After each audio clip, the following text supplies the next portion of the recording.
What's up, everybody out there? How you doing? How you doing? Hey, you're going to learn, all right? You're going to learn over here. You already need to know I am an Angela Winbush fan. That's number one. That's just what it is. Number two, I love Wendy Williams. And since she's no longer around like on a show to do it until she comes back into, the media realm and have her own show so she can access how you doing, I'm going to do it. All right.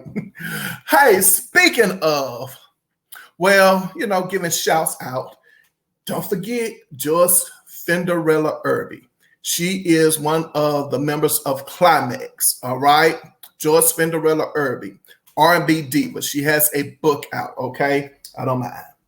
She has a book out. It's called I Still Say Yes. Please go pick up your copy. I have started my book club.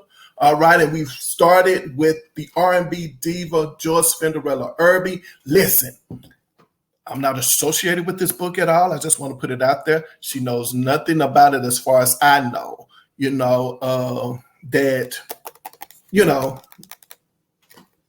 I'm doing this that I know of at the moment. Okay. So I don't know. But anyway, so go pick this book up. All right. When I found out that Joyce had a book out, I was like, oh my gosh, I have to read it. Now go over to Joyce's social media page for real on Facebook. I know she has a Facebook page. I am following her Facebook page, and she has put out little snippets of this book that I found very interesting. And I was like, I have to get the book. Anyway, so long story short, I have started reading the book. Ooh, that's all I have to say. You have to start. I mean, I am on page 50. All right, I'm on page 50. I stopped reading it for about 2 days, so I have to pick it back up. All right. Then I tell you more about how, you can go about being a member of my book club and all of that stuff, But right now we're focusing on Joyce Fenderella Irby, right? And I work out the kinks as far as, how I want everything to flow. But again, we're just saying, go get the book. I like it. That's all I'm saying. It's a good book. I am a fan, and I want to know more about Climax's story. Hopefully, other members of Climax will put out a book. I'm just saying, Bernadette Cooper, you can write you a book too. You have a story to tell just about your career and everything. I would be happy to get a book. Now, R&B diva, Vesta Williams. Oh my gosh, y'all. I've been thinking about this all day. All day, I have been in my Vesta Williams mode as far as just trying to see how I want to approach this particular video, what I wanted to talk about, what I didn't want to talk about.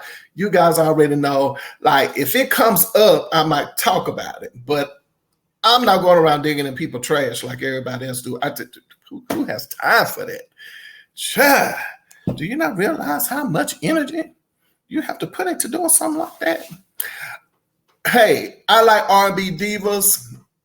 I follow these ladies. That's how I can just so easily at the top of my head just kind of like talk about them, because again, it's music. It's R&B divas. It's just what it is. And Vesta, oh my gosh, where do I begin? Let me tell you my Vesta story. Okay, I got a Vesta story.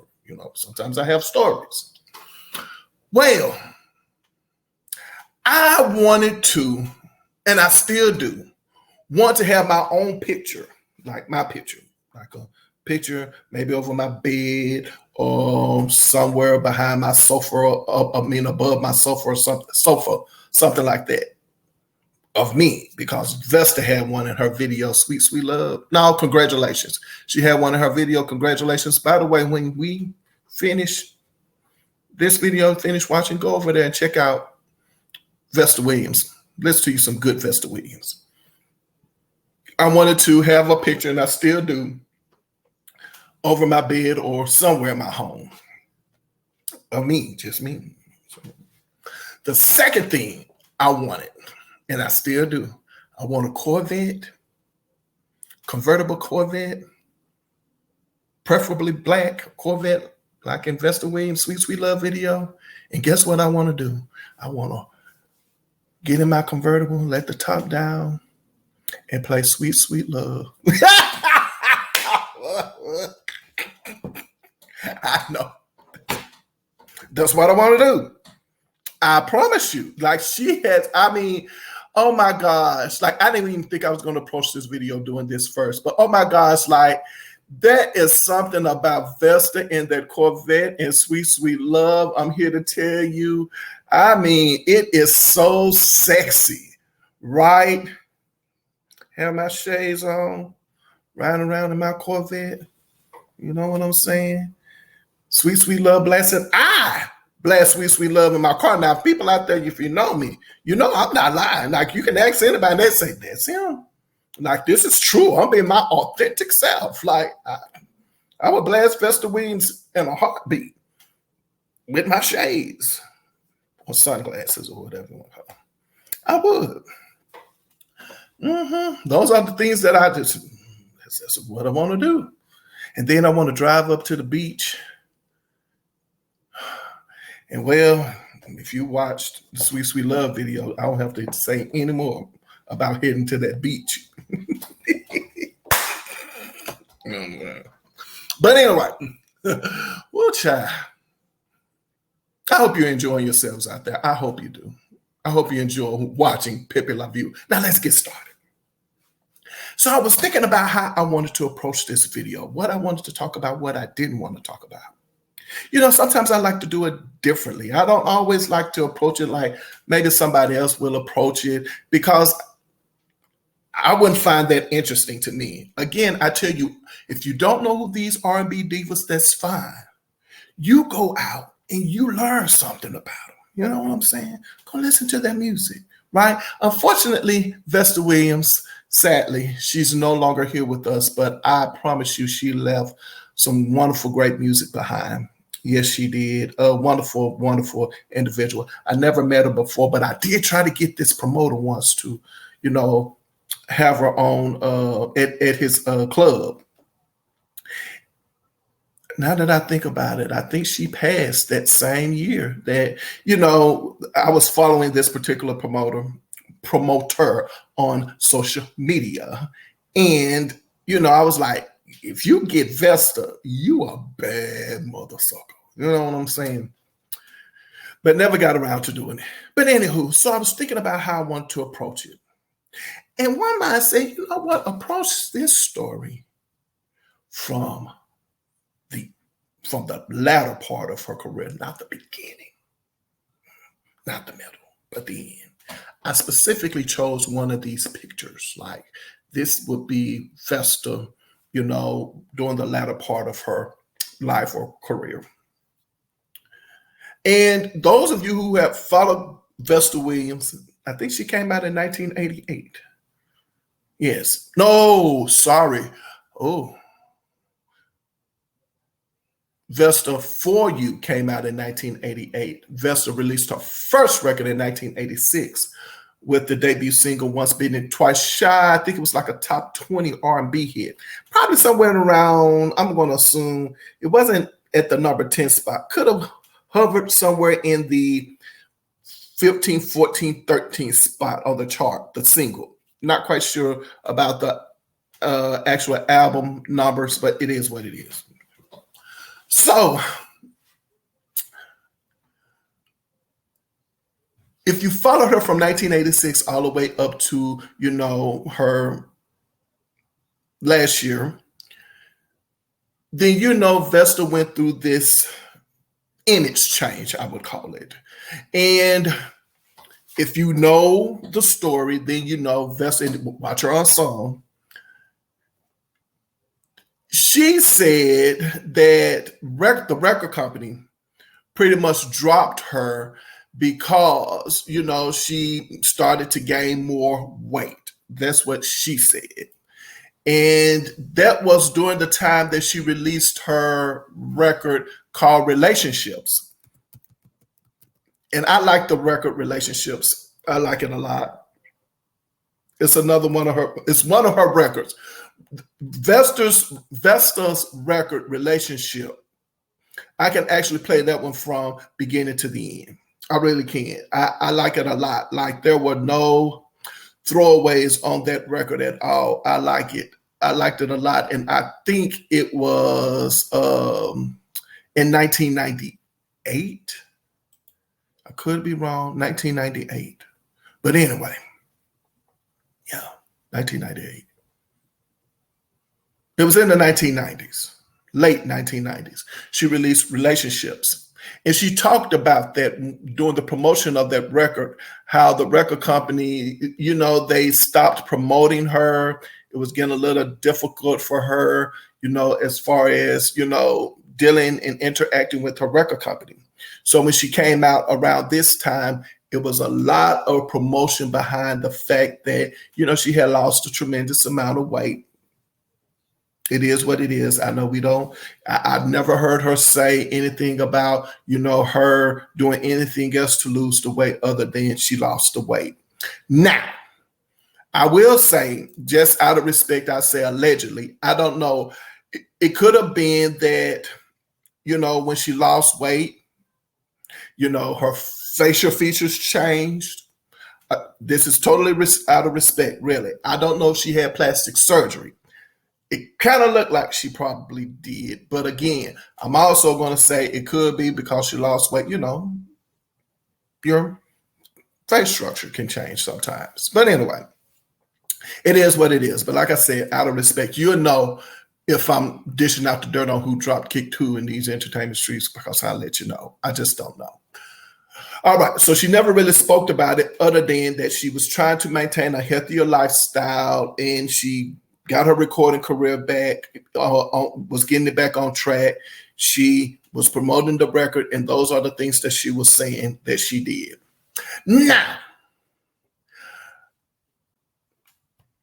I'm just saying, when it comes to Vesta and her issues with her record company, I also think that it goes back to her 1988 record when she released it. That's why I'm bringing this up, the latter part of her career.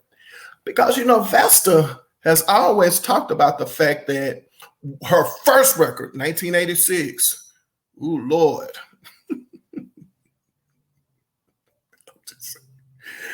She has definitely talked about how she was not happy with that recording process.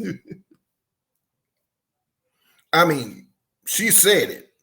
Now, talking about not being happy about, you know, the way you were handled, the way an artist was handled, you know, during recording. You remember I told you in the last video about Pebbles talking about, you know, hey, I don't like this director and what this director is doing with my video girlfriend. I'm just going to get rid of this director and I'm going to do it myself. And she did.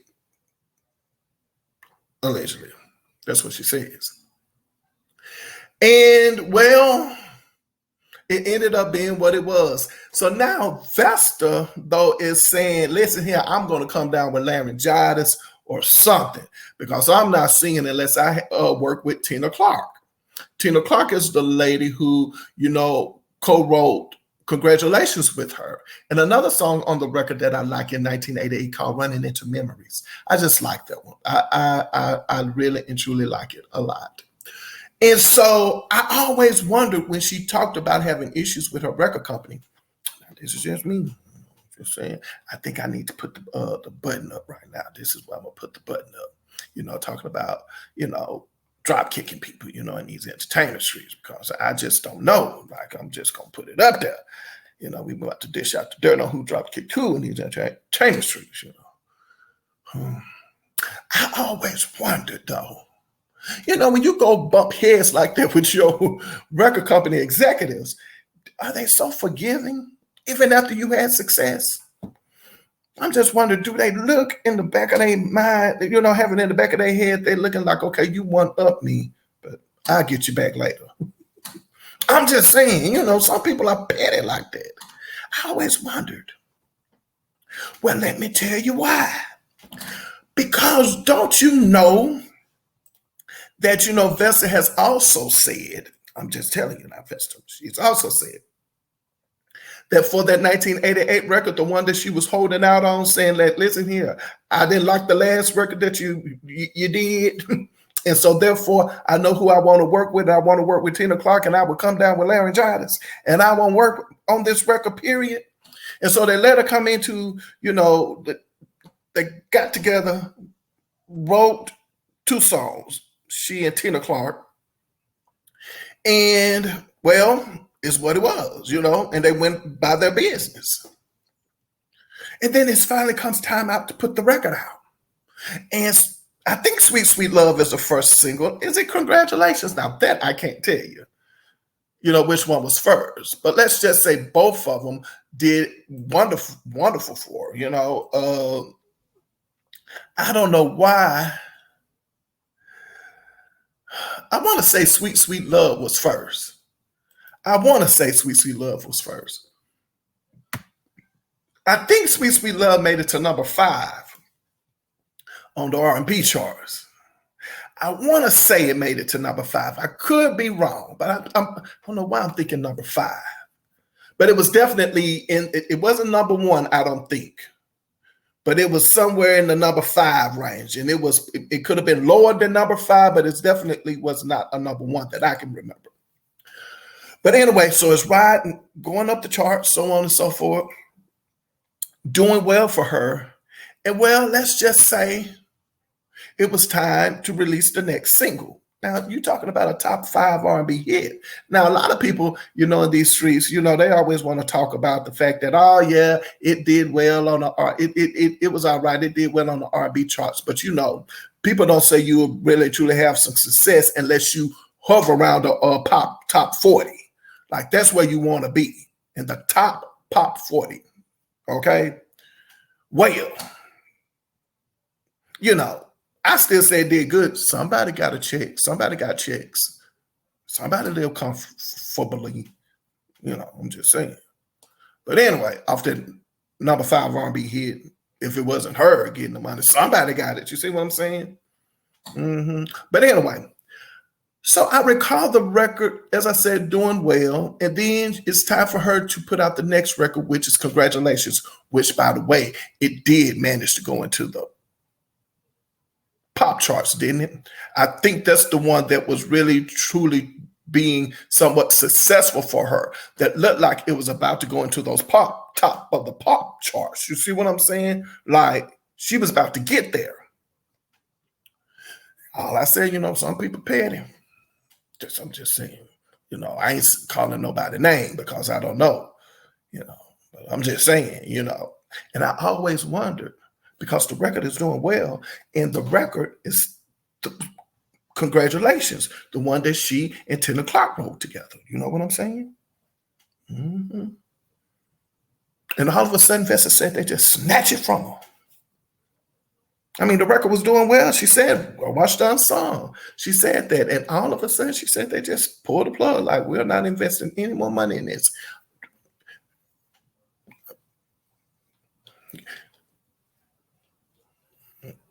I'm just waiting on y'all to tell me what y'all think. Leave it in the comment what y'all think. Do y'all think that was the record company way of getting back at her because she put her foot down? They was like, okay, well, we ain't got nothing to lose. Okay, it did all right. We made some money. All right. You proved your point. It's a good record, but we're not going to make it a hit. I'm just saying. What y'all think? Do y'all think that's what happened? I don't know. I'm just saying, just what it is on these streets. I mean, okay. Y'all done? All right. Y'all done leaving comments? All right. So I was like, I wonder, did they always have that in the back of their head? Like, we can't let you win. But then another thing that came to my mind was this. When if they pulled the plug on the record, and they didn't have no reason to, but then I thought about it. I said, well, isn't Vesta on A&M Records? And who's on A&M Records at the time? Who is on it? Who? Come on, y'all know who on A&M Records at the time. Y'all already know. Janet Jackson. What is going on with Janet Jackson at this time? I'm just asking. I'm just saying. You know, Janet Jackson definitely had some songs out in 1988, even though the Control record was released in, 1986. I'm pretty sure. Okay, now I'm probably being a little messy, but I'm pretty sure that even though the record was released in 1986, Control, I'm almost sure that record went all the way into 1988. It's Control, just it's Control. So I'm pretty sure that record, and they were still promoting the heck out of Janet Jackson. Now, that's just my theory. I'm not saying it's true, but that's just my theory. And I want to believe that, you know what, they were like, well, we ain't got time for it anyway. We got money, as I said before, I said again, these record companies are not smart people, as far as thinking outside the box. Everything is in the box. Look in the box. Look in the box. Everything is in the box.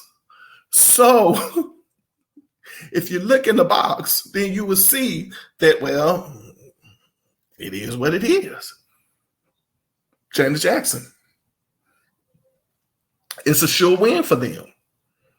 You ain't got to put any more money behind any artist at that moment in time. And I also want to think about, isn't there another artist on A&M Records that I think I am going to I think her name is Rhonda Clark, right? Rhonda Clark. I'm sorry, I just knocked something down. I think her name is Rhonda Clark. Somebody help me. I think it is, isn't it? Rhonda Clark. I think so. She has a song out called State of Attraction. Is it? She wasn't on A&M, was she? Was she? Was she? I don't know. But I do know she worked with, I don't know why Rhonda Clark. That's Rhonda Clark coming up in my mind. I don't know. I know why Rhonda Clark is coming into my mind. Rhonda Clark is coming into my mind because I brought up Janet Jackson. No, she wasn't on A&M Records. What Rhonda Clark and Janet Jackson have in common is Jimmy Jam and Terry Lewis. So sorry about that. As I said, I don't know why I made that connection to Vesta. But they're compete. I know why, because I remember, it's coming. I remember Rhonda Clark being out around that time too. I think she had a song I called State of Attraction. Check out Rhonda Clark too. I always wondered why they wasn't promoting Rhonda Clark like that either, because Jimmy Jam and Terry Lewis worked with her as well. And I was like, well, maybe nobody can compete, with that Janet Jackson machine. That's what I was thinking. That's where I was going. But anyway, back to Vesta. So I always wondered if that is what happened to Vesta, because she comes out again with her next record. What is her next record? I know it has a song Special, right? Is it Everything and More? I don't know. Is it Everything and More? You have one called Always, right? There's one called Always. Always was towards the end, wasn't it? No, Special is the name of the record, isn't it? Special is the single, and Special is also the name of the album. So then she comes out with Special, and I recall saying to myself, like, Special and Sweet Sweet Love, they're pretty much similar. Even though I liked it, it almost seemed like it was a safe approach. It was almost like they was trying to keep Vesta back in that box too. I'm just saying. I don't know. This is just me talking.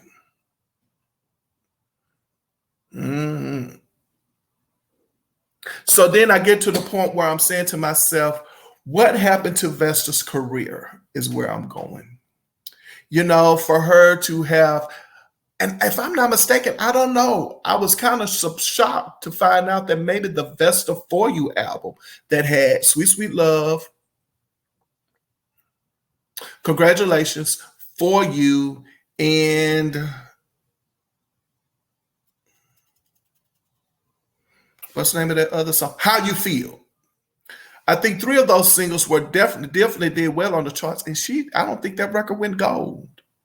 I don't know. I've never heard about Vesta's album sales, which is a shame. You know, that she didn't even have a gold record, if I'm not mistaken. Now, she probably had a gold single or something like that, but I'm talking about an actual record, which I thought that was a shame if that's not true. I mean, if that's true, that's sad. But to me, Vesta's career ended up being what could have been. The same with Lisa Fisher. I always say it to myself, The same with Phyllis Hyman. Vesta falls into that category. A shame that she didn't achieve as much success as she could have. I think, and this is just me personally, I think the record company was just done with her after that moment, and I don't know why. I'm thinking that. That's just me. I think she did some fairly decent work, but you know, and also too, she continued to work with the same producer, didn't she? Adela Zane Giles, which by